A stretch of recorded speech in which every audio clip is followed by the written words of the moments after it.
everyone. Welcome back to Lawyer Interviews. I'm your host, Jeff Dillon, and make sure to subscribe to our channel to stay up to date with the latest legal news, gossip, and professional insights.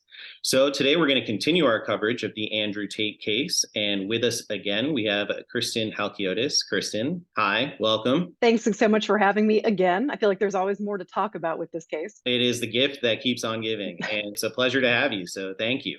People really appreciate your insight here. So as a quick recap for everybody, Andrew Tate and his brother Tristan Tate are still in detention in Romania. As we all recall, they were arrested and detained in Bucharest, Romania on December 29th for a period of 30 days. They then went through a series of their legal team appealing the judge's decision to detain them. The judge had denied their appeal to shorten the length of the detention. There was then another extension of their detention for an additional 30 days. That was again appealed and again denied by the judge. So in today's interview with Christon, if you guys watch to the end, and make sure you do, we're going to find out, does this violate any of the Tate's human rights? And what impact does their U.S. citizenship have on their rights while being detained in Romania? So, Christon, if this same case was happening like in the U.S., could the same thing happen? Can the Tate brothers be detained for as long as they are right now without being charged? The short answer to that is no. There's a little bit more by way of explanation. So, for example, I'm licensed in North Carolina to practice law. Now, our state doesn't have, at this point in time, we used to, but not anymore, a codification of speedy trial. It's more of the court has to take some factors into account and do a balancing test. Now, under federal law, though, if you're charged in federal court, there are specific time limits that federal law puts on when you must be charged, I believe, within 30 days of an arrest. A trial must happen within 120 days of arraignment in federal court.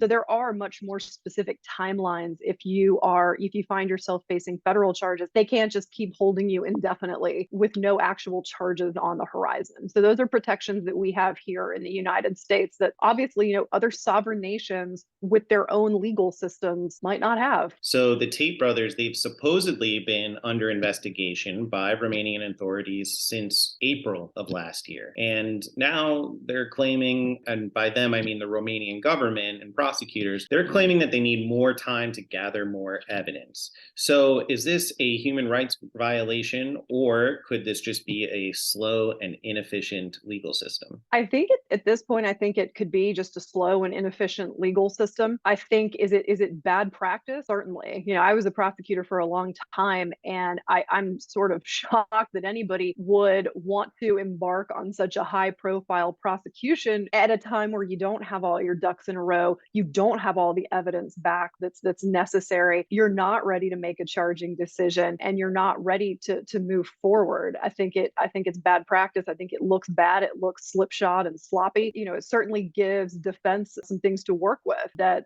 his legal team will probably take advantage of. Categorically, is it a human rights violation? I don't know that we necessarily have enough information to make that call at this time, but it's certainly evidence that things are incredibly slow and inefficient. And you wonder perhaps where these balls got dropped at some point in time, if they were in such a hurry to arrest him. And now, it seems like whether it's the police, whether it's the prosecutors or everybody, they're needing to pump the brakes on this. Well, fans of Andrew Tate and Tate's legal team, they're also concerned about the prison conditions in Romania. They're reportedly really, really bad. They're apparently really overcrowded and they have bad food. Bringing it back to the U.S., do U.S. defendants have any human rights when it comes to how a prison treats them and what the prison conditions are? So that's a good question. I would start answering that question by saying that, I have clients here in my local county jail who are in pretty terrible condition, in terms of overcrowding, inmate overcrowding. A lot of times folks get restricted in our county to their cells for 23 hours a day just because the jail is so short staffed that they don't have enough employees to supervise folks adequately in the pods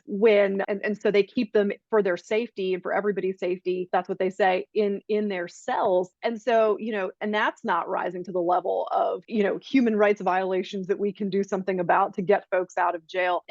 Prison and jails are not designed to be delightful places. And, certainly I would say here in the United States, county jails are generally worse than state prisons. You talk to any criminal defense attorney, and most folks will tell you that their clients, generally the folks who are going to prison, want to get out of county jail as soon as possible and get to the state prison system, just because the conditions are a lot better. The overcrowding is not as bad. They have access to more activities, educational opportunities, and things like that. And so Romanian jail, who only knows what's going on in Romanian jails, but certainly hopefully, members of his legal team have been able to have access to him to sort of assess and see what the situation is. But if that's just how folks are similarly situated in Romanian jails, other people, as long as he's not being singled out for poor treatment, I don't know how successful, an appeal to the court is going to be in Romania to say, hey, these conditions are not what he's accustomed to or what he prefers. I don't know that that's necessarily going to